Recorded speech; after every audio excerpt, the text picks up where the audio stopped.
You have once again entered the world of survival horror.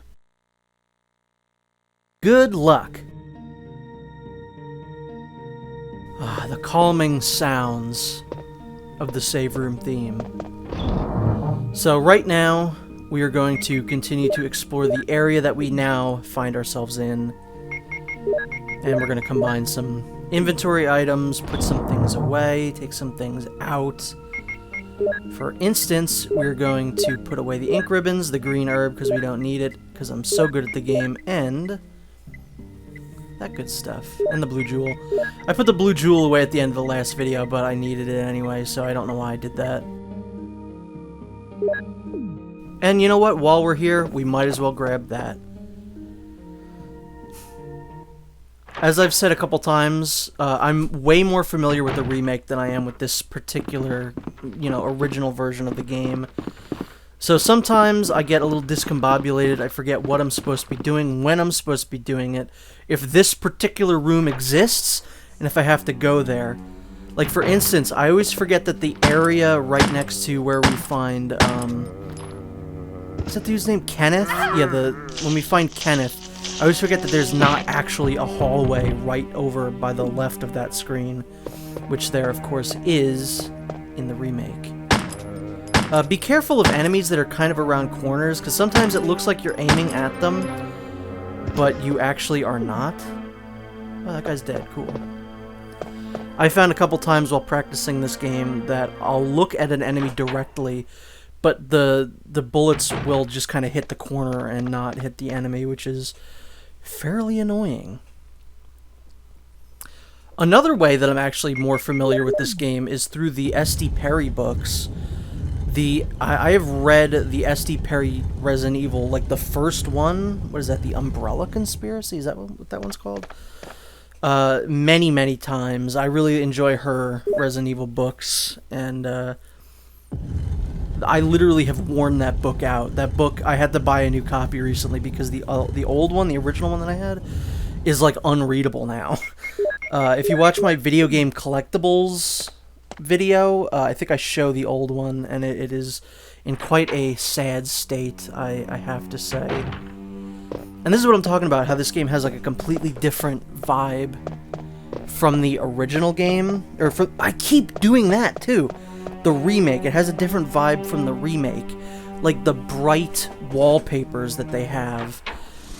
It makes it feel a lot more like someone's actually currently living in this house. It's all applied correctly. I think there's a lot of like peeling wallpaper, and the wallpaper's a lot more muted in the remake. So I quite like the vibe that this game has, and I will always have a soft spot for 90s polygon horror and PS1 games. PS1 aesthetic is such a good aesthetic, and that's why I really like a lot of games nowadays. Like indie games are being made with this aesthetic in mind. Like, what's that game called? Elisa? Is that what it's called? It's kind of like a survival horror-esque, kind of looking like a Resident Evil game, kind of looking like Silent Hill. Yeah, I'm excited for that game to get ported to things other than PC.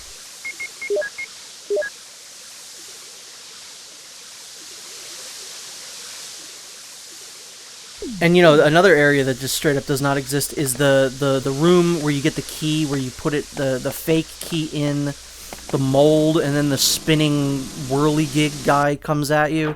Like, that room doesn't exist in this version, and I'm always like, oh, I gotta go do that. The death masks don't exist in this version, which I'm always like, I gotta go get those death masks. I gotta go out into the cemetery, and oh, there is no cemetery in this game. It's so wild. Like, you get so used to that version, so coming back to this is like a completely different experience. This is, of course, an iconic room. First off, we're gonna pick up that clip. That's an iconic clip. We love this clip. No, obviously that's not why this is a memorable room. We are gonna equip the shotgun, though. Jill looks so funny with this. I don't know why. It's huge. It's like the size of her body. And we're gonna get ambushed by this dude. Aim up.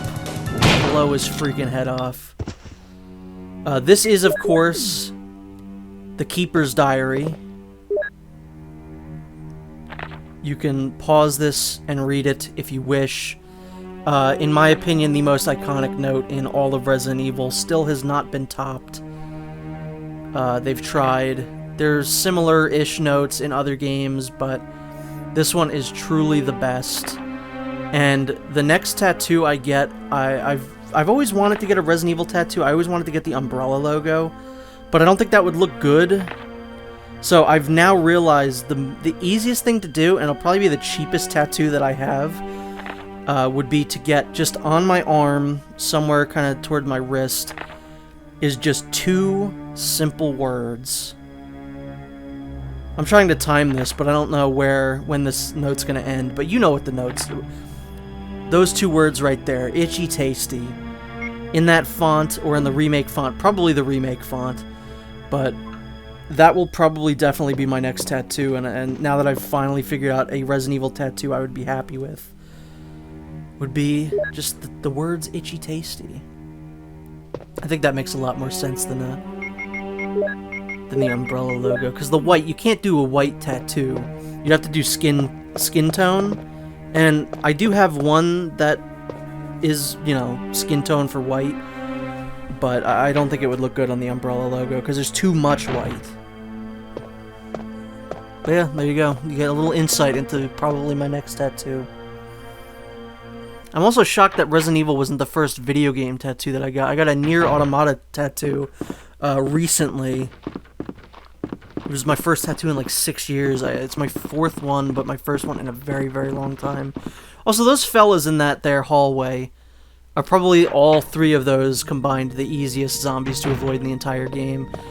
I will be killing them eventually, just because this hallway is going to get annoying later on in the game. But for right now, we are going to leave them be. They're not hurting anyone. They're not hurting anyone at all. Another thing that maybe this version's better because of it, but you don't have to deal with Crimson Heads. That's always one of those things where I play this game and I'm like, oh my god, there's no Crimson Heads. I don't have to burn bodies. I don't have to hope to get headshots. Because again, the way I play Resident Evil games is I methodically kill every single zombie that's in my way so that I don't have to deal with them. But in the remake, they subvert that by going, oh, you're killing all the zombies? Cool, if you don't get a headshot, these guys are coming back worse than before. So that's nice, that you don't have to deal with Crimson Heads. I'm also glad they never did Crimson Heads ever again. You know, they didn't do that in 0, they didn't do it in the 2 or 3 remakes, which they honestly could have. But I'm very glad that they didn't. Another look, this game's iconic. This is another iconic scene. This is why I'm glad to be playing this game, even though it's probably my least favorite version of the game. Just gonna say that. It is an iconic video game.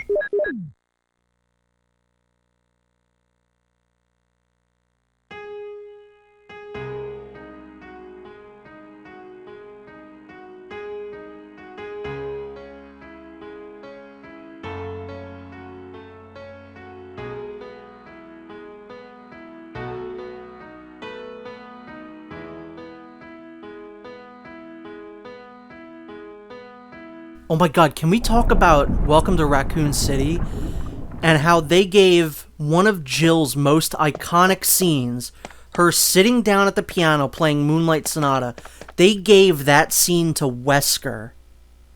Not only that, the actress who played Jill in that movie is a piano player. Like, she plays it. There's videos of her on her Instagram playing the piano.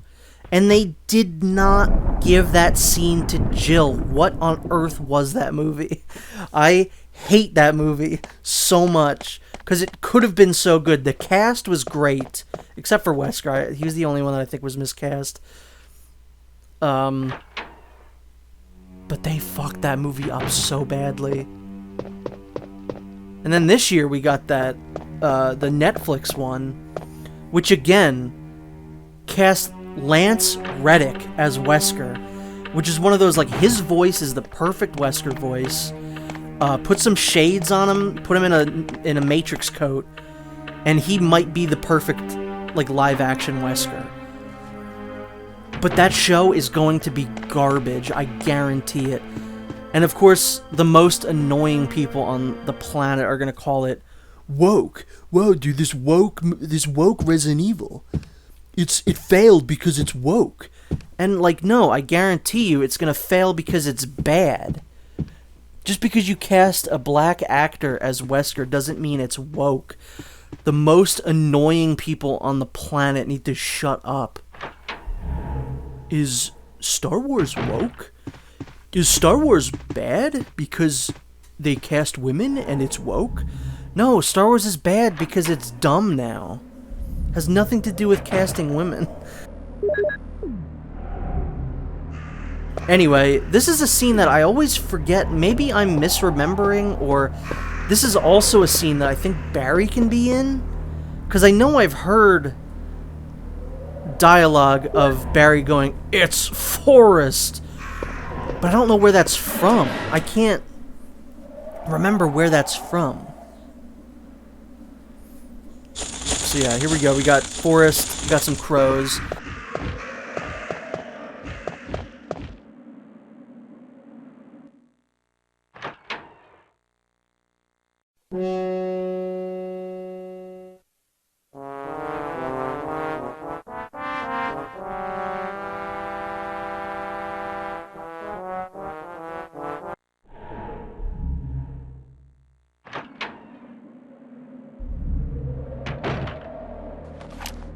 Jill! Don't scare me. That's what I was going to say. Aren't you supposed to be going over the first floor, Barry? Yeah, you're right. But just take a look at this.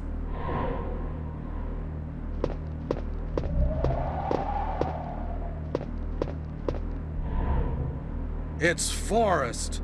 Oh my God.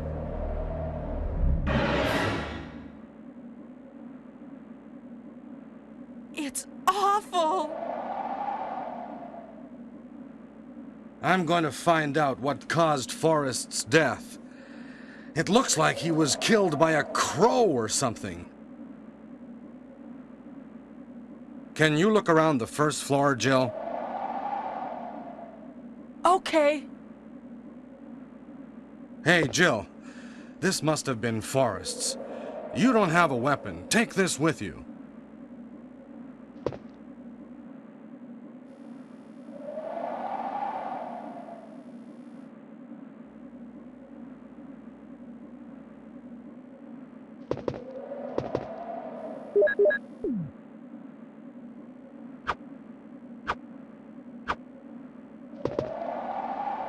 I can't believe.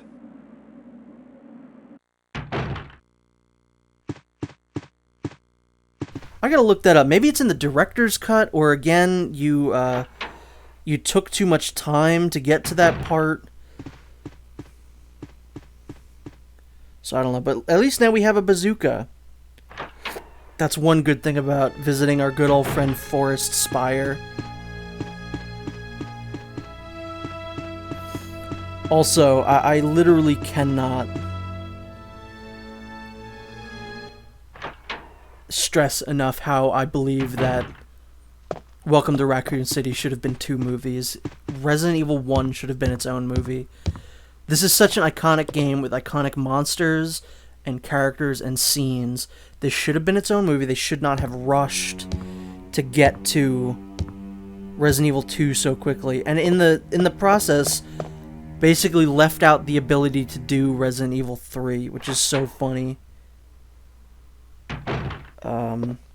Yeah, Barry can be found there, but I don't know how. That's so weird. That's probably the scene I've seen the least in this game, then. But it's again one of those things that I quote a lot. I just go... every time I see the word Forrest, I always think of Barry going, "Forrest!" in his dumb little voice. I'm telling you, this game This game and probably Metal Gear Solid 1, probably two of the most quotable games in my life. I say, I have this. And if I am in a situation where I'm saying that was too close, I 100% of the time will follow it up with, you were almost a Jill sandwich. So, iconic game, iconic lines, better ingredients, Papa John's. Right now, I don't remember what we're doing.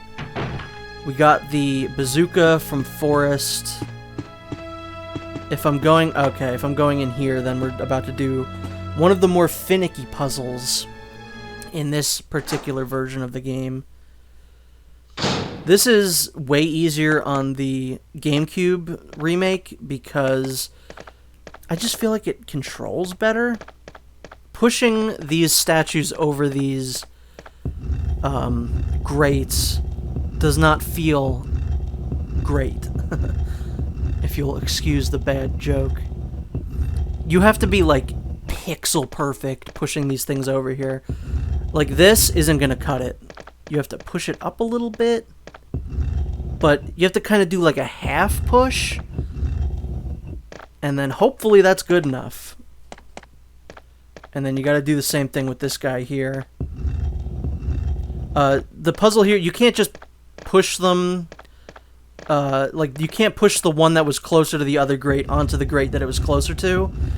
They have to be facing each other, because otherwise they're going to be facing away, and you cannot have that happen. Otherwise, I guess the puzzle fails. I've actually never tried it the other way. I don't actually know what would happen, but I'm pretty sure that the puzzle just does not work. So, we're going to hope that this is good enough, and push this button in the middle of the room here. I sure will. And I fucked up. That one over there was definitely not, like, over it as well as it could have been. Thankfully, it's not an instant kill. Thankfully, you can go out and reset the puzzle. You can just go right back in and try it again. Here's the good part. I am not going to make you sit through that again, so I'm speeding up the footage. Because if I made you sit through that twice, that would be... What a bad host I would be. Okay. That was a complete overshot. How did I do that? Again, trying to do the half pushes is very difficult. It looks weird, and it also is very difficult to do. It makes me very anxious. So, there you go. I will take the Suncrest, thank you very much. Isn't that a, Suncrest? That's a chip, right? Isn't that a Yeah, I think Suncrest is literally a type of potato chip. Hold on a second, I'm sorry, I gotta look this up now. Suncrest. Oh, it's a drink. It's a drink. Let me look up Suncrest chip. See what happens here. Suncrest. Yeah, isn't this... I can picture the chip. It's like a ridged chip. What chip am I thinking of? Is it just Sun Chip? Oh, it's just Sun Chips. Okay. That was Suncrest chips. I guess that does make way more sense. Bing bong, bing bing bing bong, bing bing bing bong. No, I was trying to do Moonlight Sonata, but it sounded way more like the Game of Thrones opening. Hey, and speaking of disappointment, why is there no save room theme in this room? That makes me feel bad. So we're going to take out those ink ribbons and once again save our progress. We're kind of getting a little low down on ink ribbons here. Hopefully we find some in the next video. So I will see you then.